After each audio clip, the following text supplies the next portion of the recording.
Pozdravljeni!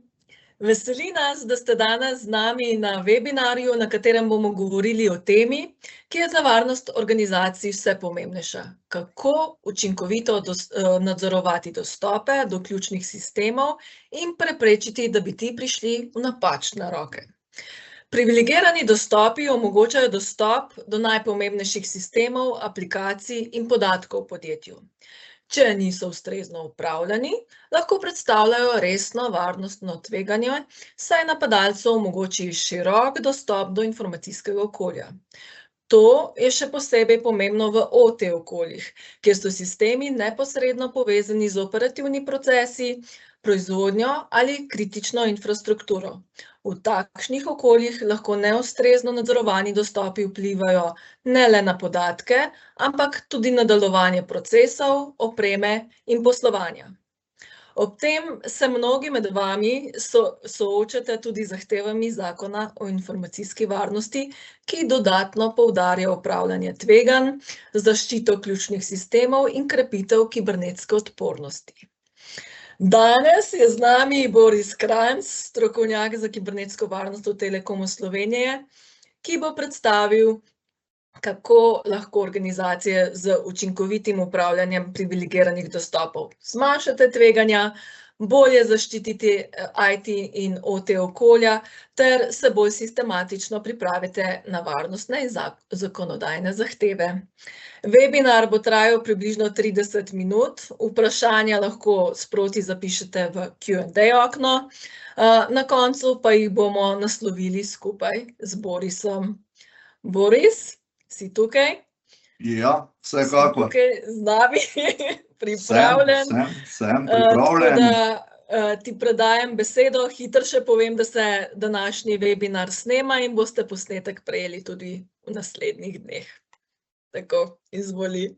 Hvala, Alja, ampak jaz, ko te poslušam, vse si v bistvu že povedala, tako da lahko skrajšamo zadevo in rečemo, da je to, ker si zajela vse. Ampak ja, seveda, bistvo webinarja je to, da razširimo malo debato na to temo, ki je zanimiva, bom rekel, iz vidika tako tistih, ki so dejansko podvrženi novemu zakonu ZINF-1, kakor tudi ostalim, ker jaz pravim, če želimo poskrbeti za kibernetsko varnost oziroma za varnost in vse ostalo, kar vključuje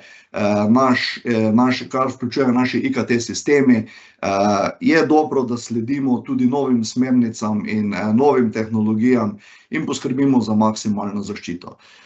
Zdaj, jaz bom rekel tako, danes se bomo nekako malce bolj fokusirali dejansko na privilege access managemente, ne bomo toliko o ZINF-1 in tako naprej.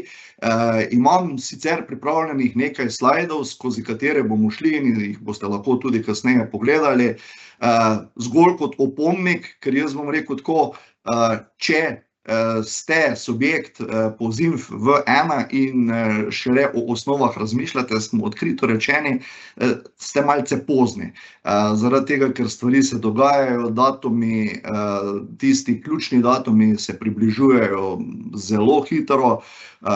Verjamem, da ste tudi planirali dopust, tako kot mi vsi, kar pomeni, da smo naslednje 2 meseca, nismo odsotni, smo seveda prisotni, ampak nekoliko okrnjene verzije ekip, ki bodo na tem delali.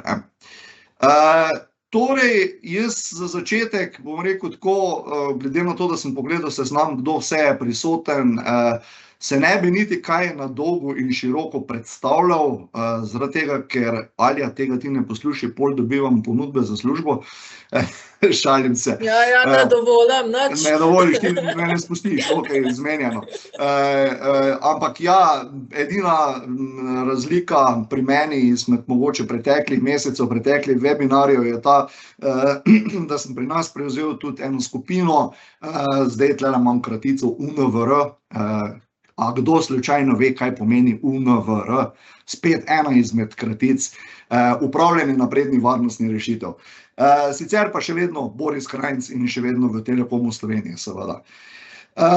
PAM, varnost v operativni tehnologiji in tudi izven operativne tehnologije bomo danes obdelali malce bolj na dolgo in na široko. Pa si mogoče najprej pogledamo agendo, o čem bomo danes govorili. Danes bomo govorili o privilegiranih dostopih, zakaj so največja varnostna ranljivost, o privilege access managementu kot takem, o OT okoljih, tveganjih in specifikah, zelo na kratko, o zakonu informacijski varnosti verzija 1, tudi bolj o osnovnih zakonskih zahtevah za organizacije, toliko, da se spomnite tisti, ki seveda še niste v celoti izpolnili zahtev, ki jih nov zakon zahteva. In na koncu bomo pogledali celovit pristop k kibernetski varnosti ter obdelali celotno tematiko še v okrnjeni verziji. Zdaj, za začetek, jaz verjamem, da ste vsi tisti, sploh tisti, ki ste podvrženi ZINF-1, pogledali, prebrali, kaj se zahteva po novem zakonu od vas. Čeprav jaz velikokrat rečem, pustimo zakon, pod narekovaji pustimo zakon, dajmo se bolj obrniti na to stran, kako zaščititi vse te naše stvari, zaradi tega, ker zakon, jaz pravim, če drugega ne, včeraj sem ravno predaval na enem podjetju, ki so podvrženi temu zakonu, so rekli, pa saj v končni fazi celoten zakon dejansko nič ne naredi, ker pa skrbi za to, da bomo res malce bolj varni. Ja, na določenih točkah, pa tako med nami rečeno na 4 oči, upam, da nas kak inšpektor ne posluša, ja, v določenih točkah je čisto normalno, v določenih točkah mogoče se zahteva kar naenkrat malo preveč, ampak jaz pravim, v kibernetski varnosti seveda nikoli ni preveč. Tisti, ki ste šli prebirati zakon in ste iskali, kje v bistvu zakon pravi, da je privilege access management nekaj, kar morate po novem uvesti, boste ugotovili, da v bistvu niti ni točno definirano, da morate vi imeti PAM. Lahko sicer zadevo rešujete na več drugačnih načinov, ampak če želite imeti optimalno rešitev, in če želite zagotoviti vsem tistim zahtevam, ki jih vidimo tudi tukaj, recimo v primeru dokumentacije, ki sem jo pobral iz URSUV-a, vidimo, da to stvar rešujemo najlepše z PAM-om. Jaz bom rekel, verjamem čistko, da vsi uporabljate tudi umetno inteligenco. In danes je seveda najlepše vprašati, mi pravimo temu ta pametnega, kaj meni na to temo. In ta pametni, katerkoli, ChatGPT, Claude in vsi ostali AI, vam bodo vedeli povedati, da dejansko izvleček iz tega ZINF-1 pravi, da rabite revizijsko sled. Revizijska sled je pa del sistema beleženja in nadzora, ki je obvezni element upravljanja varnosti. Torej, vse te zadeve lahko rešimo s PAM-om. Ampak preden gremo na PAM, preden gremo na privilege access management, dajmo si pogledati, zakaj so privilegirani dostopi dejansko največja ranljivost. Ja. Seveda se najprej ozremo po statistiki, kjer pogledamo, kaj pravi statistika. In iz statistike vidimo, da dejansko 80% napadalci vedo, da privilegirani računi dajejo dostop do vsega dejansko. Ko kompromitirajo admin račun, imajo seveda ključ, če lahko temu rečem, do celotnega kraljestva.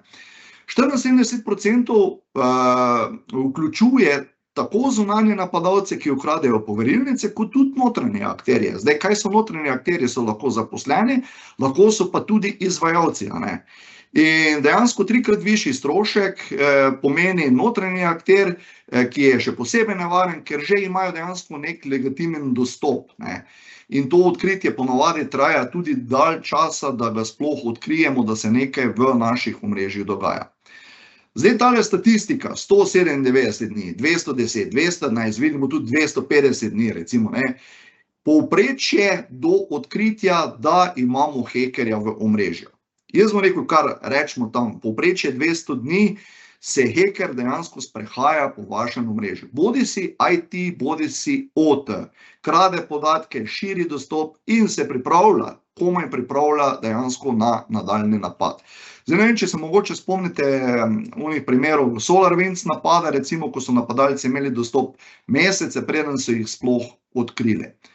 In seveda, glede na statistiko, bom jaz rekel tako, se vprašamo, kaj so privilegirani dostopi. Vsi vemo, administratorski račun, administratorski account kot root račun, recimo, ne, ima neomejene pravice v sistemu. In seveda vsakemu hekerju je cilj pridobiti AD admina, recimo, ker potem dejansko ima vse. Sam ne smemo pa pozabiti tudi na ostale vrste privilegiranih računov, kot so recimo servisni in aplikacijski računi, ne. To so tisti računi, ki imajo tudi deljen ponavadi med večjimi osebami. Veste, to je tisti račun, recimo, ne vem, če bi mi vzdrževali za neko podjetje kot Telekom, nek del proizvodnje oziroma bi naredili račun Telekom in ga uporablja, ne vem, več oseb, ne. To so tisti računi, jaz pravim, ki so zelo nevarni, ne.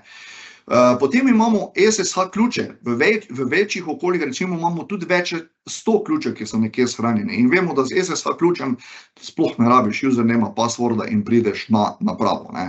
Potem recimo skupni računi, ne vem, kot so Cisco, ki vsi vedo geslo recimo, ne, in tam nihče ni odgovoren za to.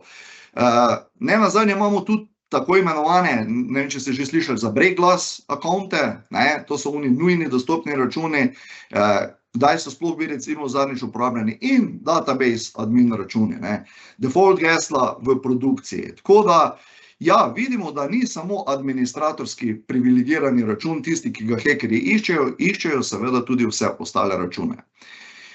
In hekerji seveda začnejo na nek način, bomo rekli, za neko tipično verigo napada za zlorabo privilegiranih dostopov. Kako izgleda ta cyber kill chain, ne? Tudi hekerji se držijo nekih postopkov, da pridejo do nekega cilja, ne? In seveda na začetku je vedno ta začetni prodor, ko napadalec pridobi dostop do enega računalnika via neki phishing mail, exploit nezakrpanega sistema. Jaz upam, da spremljate tisti, ki se ukvarjate z kibernetsko varnostjo, razne zero-day ranljivosti, ne. Predvidevam, da vsi veste, kaj je zero-day ranljivost, to so one ranljivosti, ki dejansko jih antivirusni programi ne spoznajo in seveda take stvari probajo izkoristiti tudi hekerji, ne. Potem imamo na drugi točki reconnaissance, napadalec tiho opazuje, kje so recimo shranjena gesla, katere privilegirane račune lahko vidi, kdo se prijavlja v sistem in tako naprej. Zato uporabljajo tako imenovana orodja, kot so recimo Bloodhound za Active Directory mapiranje in tako naprej. Kraja poverilnic, ja, orodja, ki recimo nam omogočajo, da če imamo nepopečan strežnik, recimo lahko z njimi potegnemo tudi po domače rečeno hash gesla iz memorije, iz spomina in potem seveda sledi še samo razbijanje teh gesel, ne.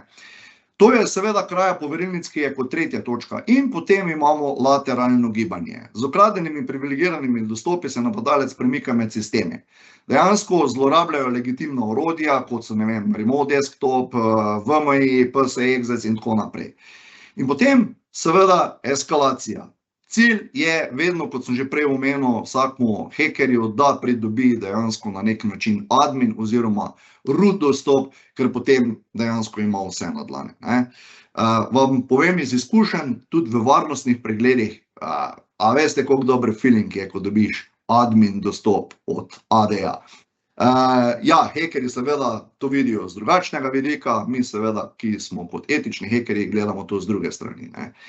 In ne nazadnje, ko je cilj dosežen, ransomware, šifriranje vsega, eksfiltracija podatkov, predtem sabotaža produkcijskega sistema. In jaz bom rekel, ključno sporočilo pri vsem tem je, da PAM, recimo Privileged Access Management, bistveno lahko oteži ali prepreči korake tam od izvidništva do eskalacije pravic, ne.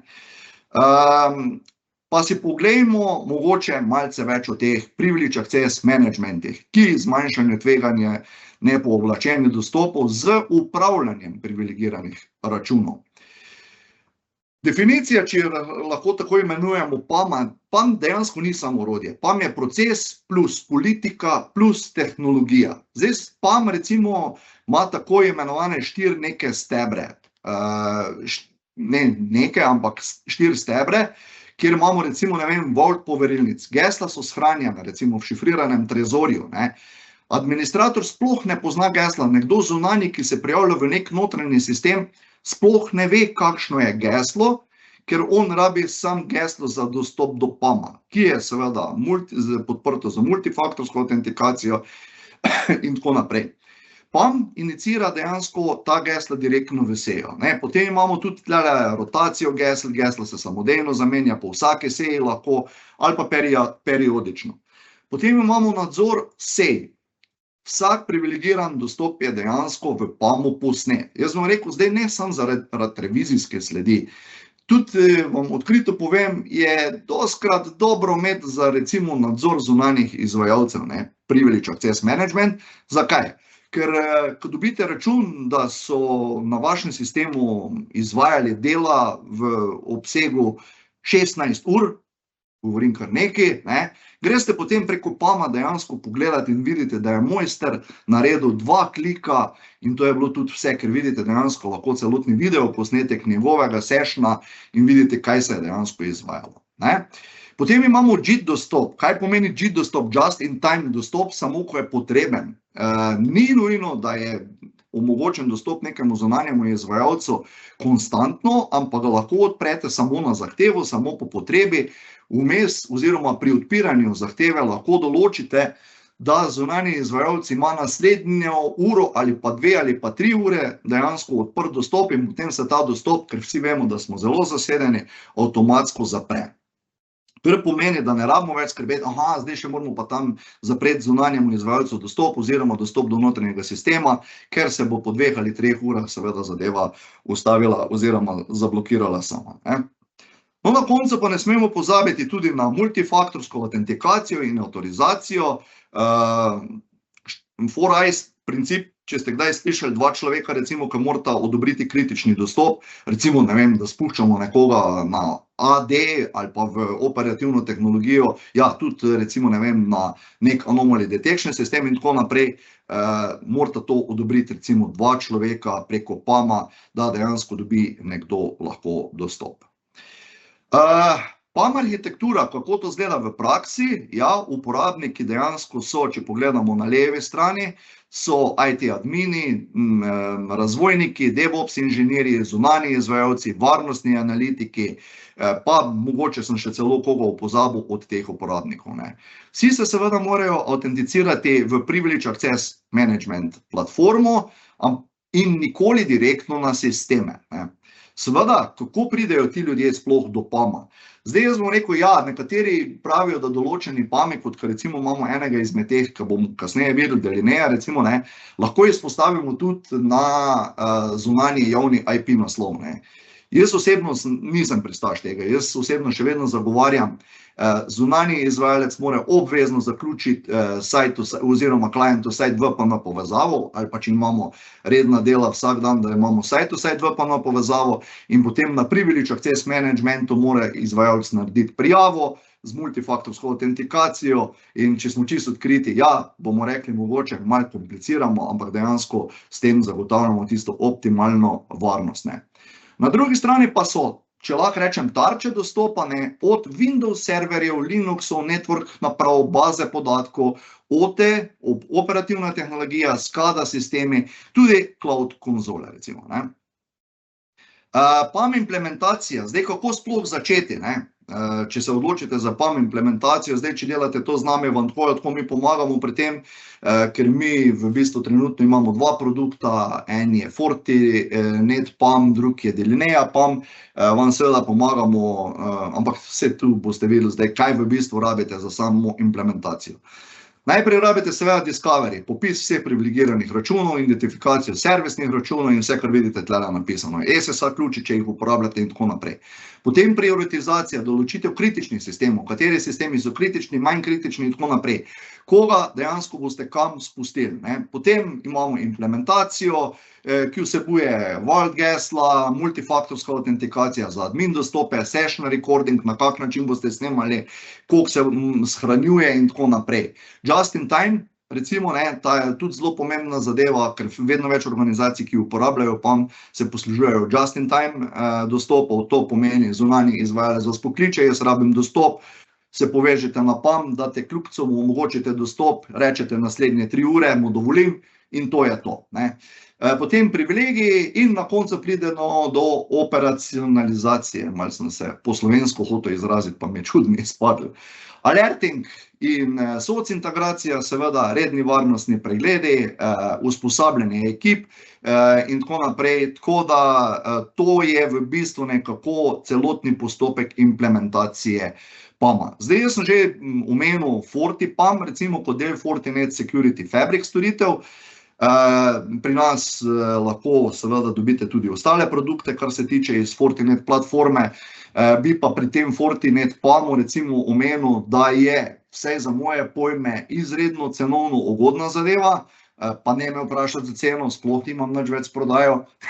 Oziroma, ja, jaz bom rekel tako, če vas seveda zanima, koliko je cena za ta PAM, je ugodna, vam pa lahko kolegi iz pre-salesa oziroma salesa pripravijo kako ponudbo za to, če seveda rabite. Ključne zmogljivosti, bom rekel, mogoče stvari, ki bi jih bilo dobro izpostaviti pri FortiPAM-u, je ta trezor z AES-256 šifriranimi gesli in tako naprej, oziroma SSH ključi, API žetoni in tako naprej.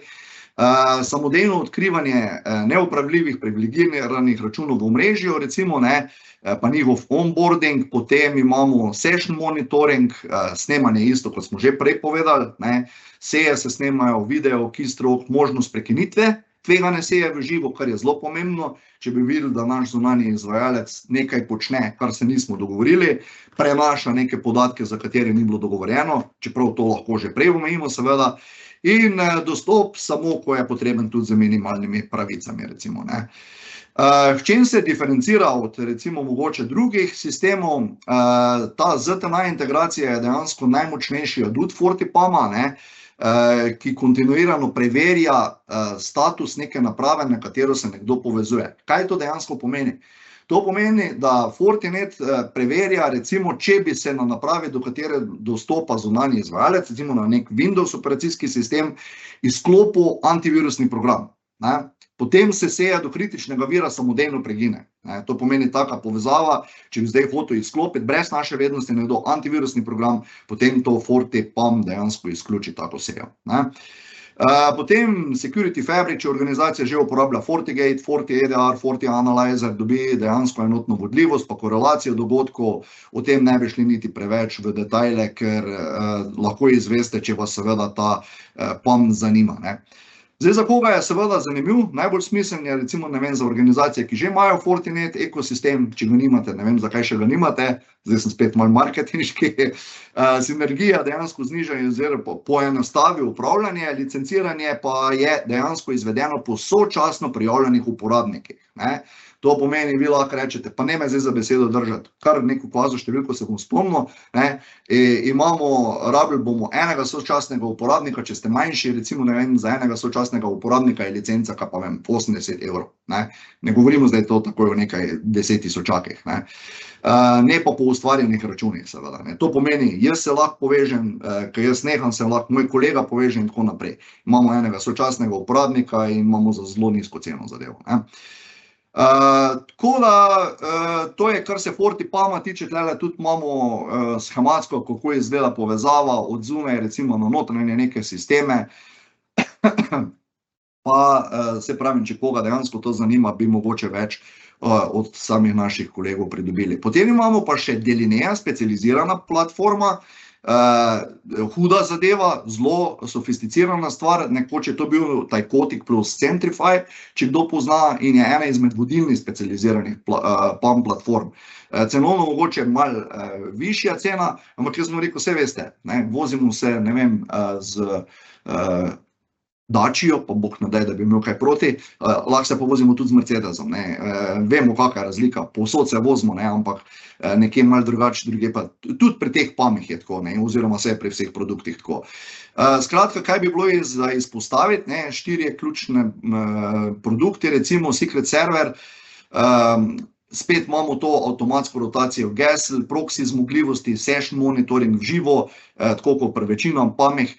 Zdaj, verjamem, da, ne vem, tisti, ki ne poznate, ki še niste probali PAM-ov, ta session recording je zelo pomembna zadeva, ker ta zna tudi nabiti, po domače rečeno, volumen na diskovnem polju, ne, ker zdaj, če dosti sej snemate za nazaj, pa tako naprej, je seveda tudi odvisno, kako te video sessione dejansko kdo od proizvajalcev zna kompresirati in hraniti, da jih imate potem za eventualne analize, ne. Potem imamo Privilege Manager, rešuje problem lokalnih admin pravic, recimo na delovnih postajah, ena največjih vektorjev tudi za ransomware napade, pa uporabnik nima admin pravic, ampak lahko odobrene aplikacije namesti prek recimo politike evalvacije. Slišano dosti tako znanstveno, ampak ko probate zadevo, vidite, da je stvar zelo tako razumevajoča in tako naprej. Tako da, ja, dva produkta, ki vam jih lahko ponudimo na Telekomu Slovenije, pa tudi tukaj vidimo še platformo, kako izgleda od te delineje, tudi user-friendly, tudi sami jo lahko šofirate zelo hitro in delate z njo. Toliko mogoče o PAM-u, zdaj pa še, če pogledamo OT okolja, tveganje, specifike, to bi bilo malo, spomnimo se, oziroma, kako je že bila včasih rečeno, ali ja se ti spomni, še pomnite, tovariši. Ne, da bomo, da slučajno ne zaidemo v politične sfere, bog ne daj. OT okolja, tveganje in specifike, o tem smo že na drugih webinarjih govorili, smo z Aljo imela pred tem webinarjem veliko na to temo.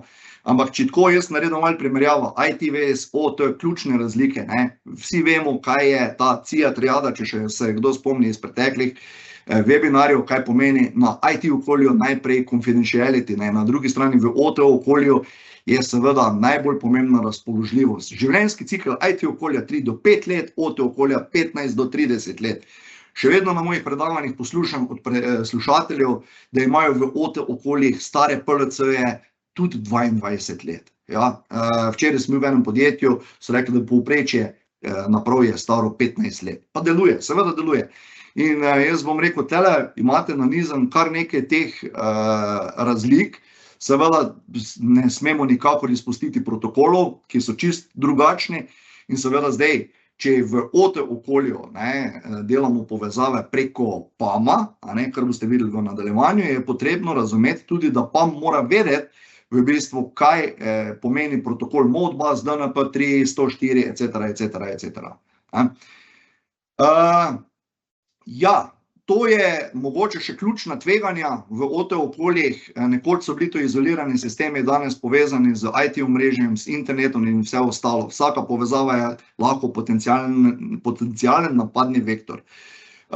Upam, da se še spomnite razmejitve IT OT po modelu Purdue, če rabite tlele pomoč, jaz bom rekel, ja, sicer smo priznam, da že kar malo zasedene, sploh zaradi ZINFA in tako naprej, zaradi tega, ker zdaj se kar vsi odločajo, tisti, ki seveda imajo okolje operativne tehnologije, da grejo v razmejitev IT in OT-ja in pri tem seveda pomagamo z našim znanjem, poznavanjem in tako naprej. Seveda, lahko vas mimogrede povabim še tudi na tisto 5-dnevno izobraževanje, ki ga izvajamo, kjer to vse zveste in jaz bom rekel, ja, tudi taka imamo posebline izobraževanja, pa se kar sami lotijo tega, ker vejo pač, ker so se naučili, kako je potrebno stvari štimati. PAM v OT okoljih, ja, prilagojen dostop, seveda, mora podpirati OT protokole, tudi RDP, SSH Telnet kot klasika, Modbus, TCP, IEC 104, vendor specifični protokoli, kot so Siemens S7, Allen Bradley ni, da ni. Tele imamo en kup protokolov, ki so seveda popolnoma drugačni kot v IT-ju. V OT ne smemo biti nikoli aktivno spremljati, skenirati omrežja, kar lahko zruši protokole. Upam, da to veste, tisti, ki se ukvarjate z procesnimi deli. Seveda v tem primeru predvsem spremljamo mirroriran promet in na podlagi tega tudi potem odreagiramo na določenih sistemih, kot so anomaly detection sistemi. V Telekomu Slovenije vam nudimo recimo en takih naprednih anomaly detection sistemov, kar je znamke Nozomi Networks, za katerega pripravljamo veliko zadevo, o kateri boste verjetno slišali tudi zelo v kratkem. Tudi ekipa se širi na tem področju, kot vodja ekipa upravljanja naprednih varnostnih rešitev, vam lahko povem, Ja, dajemo fokus na to, dajemo fokus ne samo zaradi zakona, zakon je prisilil vas nekatere, ki želite od nas podporo in seveda vam bomo z veseljem ponudili, če imamo tole znanje. ZINF, ja, a moramo kaj o tem sploh govoriti? Jaz upam, da vsi poznate ZINF, ne? Jaz bom rekel ne samo zaradi tega, ker je zakon kot tak in bi ga bilo dobro, da ga upoštevajo vsi, ne samo tisti, ki izpolnjujete pogoje, ne? Ki ste bistveni subjekti, pomembni subjekti ali pa kritične infrastrukture in tako naprej, ne? Pa pustimo sploh, jaz pravim, tele sankcije. Jaz še vedno pravim, ne se bati inšpektorjev, jaz ne želim strašiti z inšpektorji, bojte se rajš hekerjev, bojte se, če nimate stvari poštimanih, hekerjev. Inšpektorji so kljub vsemu ljudje, ki so človeški, vsej kolikor jih jaz poznam, vam bojo dali verjetno tudi kako možnost v določenem času stvari kakaj odpraviti, ampak če še niste pristopili k temu, jaz bom rekel, mislim, da je skrajni čas.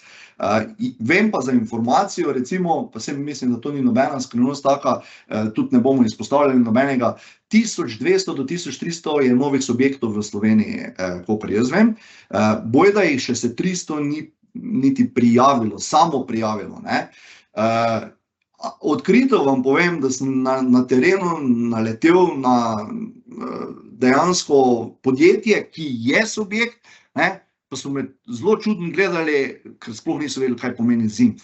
Ja, ZINF V1, sploh. Po ZINF-u prej niso bili subjekt, zdaj po ZINF-u V1 so. Ampak ja, življenje je tako, pač moraš, če imaš to, se moraš o tem pozanimati. Je pa res, da zdaj veliko dobavne verige, ki je vključena po tem ZINF-u, bojo podjetje izvedla tako ali drugače, ker recimo, ne vem, če ste po ZINF-u subjekt, morate poskrbeti tudi, da vaša dobavna veriga ima zaščito tako, kakor ima, oziroma od dobavne verige dobite, kaj je pri njih porihtano in kaj pri njih ni porihtano. Seveda ne boste vi zdaj šli na mesto njih, ampak morate to vključiti, rihtati njihove zadeve, ampak morate vključiti, če nekdo nima urejenega tega, v lastno oceno tveganja, vključiti delo za takim zunanjim podjetjem. Ključne tehnične organizacijske zahteve, ja, tle vidite upravljanje tveganj, redna ocena tveganj, kontrola dostopov, upravljanje ranljivosti, no, zdaj tle imamo tudi tale kontrola dostopov, privilegiran dostop, PAM, Privileged Access Management, recimo multifaktorska autentikacija, varnostne politike, BIS-ne politike, varnostne dobavne verige, nadzor, beleženje, poročanje, ja, obvezno poročanje, če ste subjekt, sicer to v 24 urah zgodnje opozorilo, oziroma 72 urah nekje zasledil splošno poročilo. Pa poskrbite tudi za kontinuiteto poslovanja zaradi vašega dobrega. Ja, veliko se ukvarjamo tudi z dokumentacijo, gap analize in tako naprej. Zdaj, to ni gap analiza, kar jo vidite tlele, ne, ampak jaz pravim, je pa neka osnova, kako preveriti svojo usklajenost zdaj, ne takrat, ko pride inšpektor, ne, ne da vam bo inšpektor povedal, kaj morate preveriti. Seveda morate biti na to pripravljeni. Jaz sem tele pripravil malo tako, sicer bolj čez palec, kaj, ne, morate pokrivati, kaj je kritično, oziroma visoka prioriteta, kaj so nižje prioritete, ampak to vse skupaj bi dejansko moglo biti vključeno, no. Plus še seveda kaj, kar je zakonsko, ampak to so tiste osnove, o katerih bodo vas vprašali, če bodo prišli na obisk, tisti, ki zakon, po zakonu pregledujejo, to so inšpektorji inšpektorata, vse vam pravim, to so samo osnovne stvari, ki jih morate imeti dejansko. Če boste imeli to vse kljubice, boste imeli veliko, jaz pravim, ne. Celovit pristop k kibernetski varnosti, še mogoče zadnja 2 slajda oziroma 3 slajdi, zelo na hitro, tehnični ukrepi, Privileged Access Management, multifaktorska autentikacija, segmentacija omrežja, ja, dajte na segmentacijo omrežja, to je tista osnova, s katero se dejansko zaščitite, da hekerji, ki pridejo, ne morejo kar skakati iz direktorjeve tajničnega računalnika na printer menedžmenta, recimo, ali pa priti do SCADE, pa tako naprej. Ja, tudi to smo že doživeli, da iz SSID zaboste, prideš do operacijskega sistema SCADA, kjer krmiliš nekaj. Ja. Imejte te stvari pod kontrolo, poskrbite, da bodo vsi ti ukrepi oziroma 3 stebri nekako pod vašo kontrolo. Ok, ja, vem, regulatorni ukrepi, 62, 443, 27.001, ja, ne boste šli vsi v 27.001, sploh manjše podjetje, ne. Ampak tisti, ki ste pa primorani dokumentacijo pripraviti za ZINF-1, pa vam čisto odkrito povem, da na terenu vidimo, da veliko podjetij je dejansko pristopilo k pridobivanju 27.001, ker ni tako velikega razmaha od te dokumentacije, ki jo morate imeti, pa do tega, da pridobite 27.001, ne. Ja, ključna sporočila, kaj naj ostane v vašem spominu danes. Privilegirani dostopi so vstopna točka za večino resnih napadov. Nadzor nad njimi je dejansko temeljna varnost, ne. PAM dejansko ni samo orodje, je dejansko program, tale Vault, JIT, Session Recording, celovit privilegiran dostop pod nadzorom. OT varnost zahteva dejansko prilagojen dostop, na to ne pozabite, če imate procesne dele, če imate proizvodnjo, in ZINF-1 je dejansko tudi zakon, ki velja že zdaj, ne. To je že v veljavi, pa pustimo spet zakon, dajmo gledati, da poskrbite za vašo varnost, ne. Kibernetska odpornost je tehnika plus procesi plus kultura. Jaz pravim, noben steber za sebe ni dovolj, začeti pa morate nekje in zato jaz pravim, začnite z tem, kar smo vam povedali danes. Se opravičujem, ker sem prekoračil 3 minute, ampak toliko časa mi je vzela Alja. Alja, priznaj, ti si kriva. Ja, jaz sem bila kriva. Imamo kakršnakoli vprašanje? Ja, super, hvala Boris za predstavitev, podrobne razlage, konkretne usmeritve, super, spet se mi zdi, da smo eno zakladnico znanja prenesli tudi med vas, udeležence. Tako da, če želite pa še kaj izvedeti, pa še kaj vprašati Borisa, je pa zdaj čas, da ga vprašate še v Q&A-ju.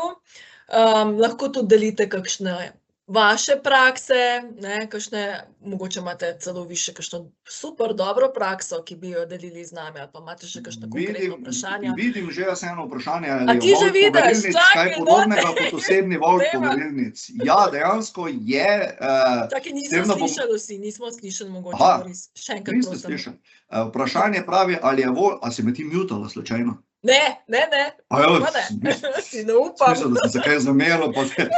Ali je Vault poverilnic kaj podobnega kot osebni Vault poverilnic, password manager, le da za korpo? Ja, dejansko je Vault poverilnic, dosti podobna zadeva, s tem, da bom rekel v same detajle, ne bom dal roko v ogenj, vam lahko pridobim podatke, oziroma če vas zanima, mi na moj e-mail pošljite, pa bova pridobila, ker jaz bom rekel, imamo specialiste za FortiPAM, za Delineo in tako naprej, in da jaz ne prodam slučajno bučk za čerešnje, vam lahko pridobim konkretne podatke. Še kako drugo vprašanje? Jaz upam, da sem odgovoril zaenkrat. Super. Ja. Ne? Noben drug se ni še v pogumu. Tako da mogoče pa, ker sva prekoračila že ta čas, vsem povabva, da ali pišete na Borisov naslov, boris.kranjc@telekom.si, ali pa naslov kibernetska.varnost@telekom.si, tam bo pa cela ekipa na voljo še za vprašanja. Tako da kar, lahko pa tudi, za kakšen posvet strokovnjaki, kaj vse še nudimo. Boris, dajva narediti zdaj eno reklamo še. Saj si že vmes mečke naredil, ampak dajva zdaj še vse. Kaj smo vse na voljo? Kaj smo vse na voljo? Imamo naslednje pol ure. Imamo pol ure, ne, se vem. Težko vprašanje. Ja, z področja kibernetske varnosti, jaz bom rekel, dejansko vam lahko pokrijemo od varnostnih pregledov, izobraževanj zaposlenih, recimo zdaj sem imel tur de Goriška Brda in tako naprej zadnja 2 dni, kjer sem na veliko izobraževal, predaval na to tematiko, tako da ja, produkti kot so požarne pregrade, ne vem, varni olov, mislim, ja. Jaz bom rekel, dajte pejte na našo spletno stran, kjer kar nekaj tega objavljamo, tudi z področja security-ja. je običajno, da se izvaja PAM, eno vprašanje še malo. Je običajno, da se izvaja PAM iz notranje mreže. Ja, zdaj v bistvu, če želite imeti pod kontrolo, kaj vam notranji izvajajo, lahko seveda izvajate PAM iz notranje mreže, če sem prav razumel vprašanje, ampak jaz bom rekel, bolj kot ne je namenjeno, zakonsko je namenjeno to, da zunanjim imate pod nadzorom oziroma pod nadzorom, da imate revizijsko sled za vse zunanje izvajalce. Za notranje pa seveda, če želite vedeti, kaj vam notranji delajo, ja, definitivno seveda priporočam tudi PAM, zakaj pa ne. Je pa res, da to recimo, ne vem, pri FortiPAMu, zdaj, če imate več sessionov sočasnih, ne, to malce dvigne ceno, ker je cena per session, ne, če imate več sessionov, hkrati je to, seveda se potem tudi cena sešteva, ne. Tako da za notranje, ja ali pa ne, čist po želji, ne, ni pa nujno. Če se vrnemo midva k najnim produktom, ki jih imamo, jaz bom rekel tako, zdaj, ne vem, preveč je tega, Se vem. toh je tega, da imamo pa res krni. Poskrbimo za celovito kibernetsko varnost, ne, in odpornost podjetij, tako da ja, super. Tako. Zaključiva webinar. Ne, samo ok, hvala. Z veseljem. Eden je še Jernej, te je malo popravil še, da je boljš vipavsko vino kot briško. Kje to piše? Toliko za info. Bravo, Jernej. Boljš vipavsko. Ja, pol pa moram iti še kje, povabite me pa da vidim. Je katera od teh rešitev EU rešitev? Dajva še to odgovoriti. Sva spodbudila debato. Čakaj, ne razumem čisto vprašanje. Je katera teh rešitev EU rešitev? Kaj bi naj to pomenilo? Če je v skladu z EU direktivo NIS2, prav razumem? Verjetno, ja, mogoče. Ne vem, ali pa dajva počakati še kakšno sekundo, da mogoče še... Katera od teh rešitev EU rešitev? Ja, jaz bom rekel tako, če govorimo o zahteva, NIS2 je dejansko bila direktiva, na podlagi katere se je napisal ZINF V1, ne. Zdaj, če govorimo o tem, potem seveda je na podlagi NIS2 direktive, so te rešitve, ki sem jih danes naštel, seveda vse v skladu z zakonom, ne. Če je to. Vidiš, jaz sem pa še malo s to digitalno suverenostjo, ne, seznanjena, mogoče je tudi to, če pod EU zakonodajo, kaj tazga, treba še kaj to spremljati? Ja.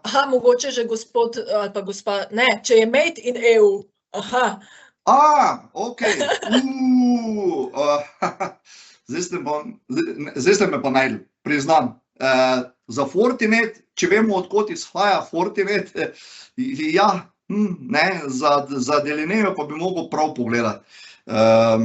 Kje je v bistvu, odkot izvira. A vprašamo pametnega? No, dajva. Saj to boste sami verjetno vprašali, ne? Saj so vprašali, ja. Ste, ne? Marko, je še v kolikšni meri so te rešitve povezane z ameriškimi ponudniki? To jih zdaj zanima, ne? Delinea je ameriško podjetje, v bistvu Privilege Access Management. Ja, sej, kaj pa danes ni ameriško, ne? Očitno Delinea je, Fortinet, ja, je evropskega bolj malo, na žalost. Jaz poznam tudi nekatere evropske produkte, ki so zelo dobro štartali, ampak bom rekel, so jih potem prodali, ne, tudi Američanom, ja. Tako da, žal, ne morem reči, da imamo evropski produkt. Ja, tako kakor Fortinet, kakor Delinea, oba sta ameriška produkta. Super. Ja, hvala, Boris, še za vse odgovore na vprašanja. Hvala vam za sodelovanje in hvala, da nas spremljate. Posnetek tega webinarja vam bomo poslali po e-pošti in upam, da se vidimo na naslednjem webinarju. Imejte lep dan še naprej in nasvidenje. Hvala lepa, adijo.